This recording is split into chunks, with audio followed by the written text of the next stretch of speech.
네, 3월 28일에 올라가는 영상입니다. 이 영상이 올라가고 나서 한참 있다가 서울 대전청사 리뉴얼편 공개되겠습니다. 2023년에 공개됐던 에피소드에서 어느 정도 손을 본다는 점 참고하시면 되겠습니다. 먼저 금호고속이 성남에서 최종적으로 나갑니다. 성남 진입 유일 노선이었던 성남 순천 여수 노선에서 3월 29일자로 철수하는데, 기존에는 금호고속 운행 분량이 한 차례밖에 없었고요. 경기고속 담당 분량 2회만 남겠습니다. 앞서 성남 광주 철수하고 성남 부산 노포 노선도 정리했죠. 성남 영광 무안 목포 노선도 지금 담당을 하지 않는 것으로 확인되고 있고요. 그간 SRT 때문에 그렇게 재미를 보진 못했던 바가 있었습니다.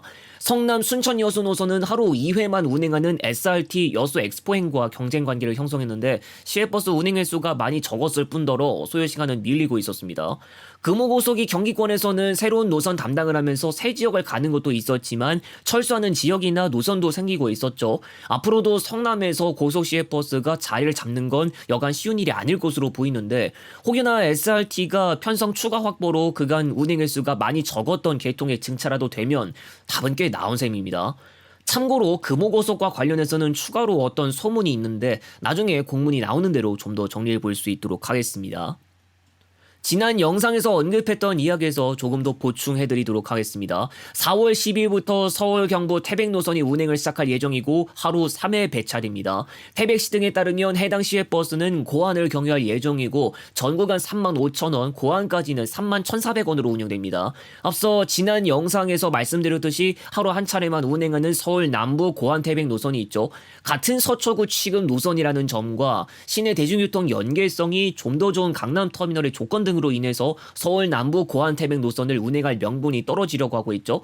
현재 서울 남부 고안 태백 노선에 4월 1일 이후 배차는 등록되지 않았고, 배차 일정 공식적으로 더는 올라오지 않는 때가 언제인지 확인되는 대로 그에 맞게 시외버스 노선을 이용해야 할 것 같습니다.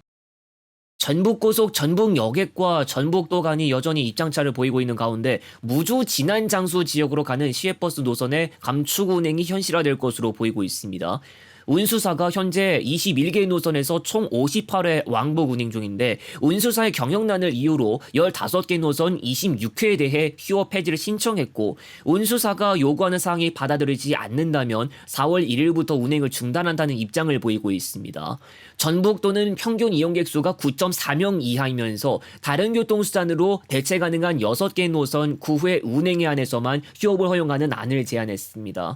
최근까지는 4개 노선의 운행 횟수를 기존 7회에서 1회로 감축하는 데는 합의됐고, 전주 진안 직통과 금산 가당리 무주 8개의 경유지가 낀 광주 무주 간 시외버스 노선 폐지와 함께 전주 진안 안천 적상 무주 노선은 하루 3회에서 1회로 감축될 것으로 보이고 있습니다. 지원에 대해선 여전히 입장차를 보이고 있는데, 도는 최근 4년간 적자 노선 손실액의 약 89%를 지원하고 흑자 노선 이익을 고려한 손익 대비로는 101.4%를 지원해 왔기 때문에 유지가 된다는 입장이지만, 운수사는 자본 잠식인 상태에서 연간 30억 원 적자를 감수해 왔기 때문에 추가 지원이 필요하다고 주장했습니다. 소식통에서 언급한 노선 이외에도 다른 지역으로 가는 노선도 휴업을 예고했는데, 무주 진안 장수 지역과는 전혀 상관없는 구간들로 구성됩니다. KD 운송그룹의 평택 오산 강릉 노선이 현재 임의로 운행을 하지 않는 것으로 확인되고 있습니다. 현재 강원역의 운행분 3회만 조회되고 있고, 임의 휴업 때문에 경기도 버스관리과 측에 행정처분 검토 요청이 들어간 것으로 확인됩니다. 4월에도 KD 운송그룹 소속사가 배차되지 않는 것으로 확인되고 있고, 혹여나 해당 구간 이동하셔야 하는 분이라면 배차를 참고하셔야 할 것 같습니다. 이어서 다원시스 이야기를 짚고 넘어가야겠습니다. 서울고법 민사 5-2부가 지난 19일 다원시스가 서울교통공사를 상대로 제기한 물품 대금 등 소송에서 항소를 기각했고, 다원시스가 공사 측에 요구한 지체상금 349억 원 중 114억 원만을 인정했습니다.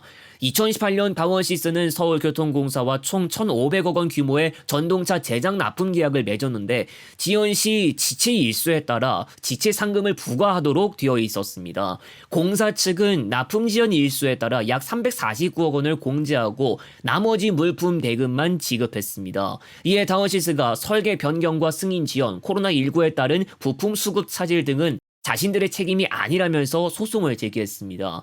재판부는 전동차 제작 공정이 원고 주장처럼 선행 공정이 완료되지 않으면 후행 공정을 진행할 수 없을 정도로 완전히 선형적으로 이루어진다고 보이지 않고, 병렬적으로 진행 가능한 공정이 있는 것으로 보인다면서 일부 장치와 관련한 승인 취소 및 취소 철회 등 일련의 절차와 그 기간 경과에 대해 원고에게 아무런 귀책 사유가 없다고 단정짓기 힘들다고 밝혔습니다.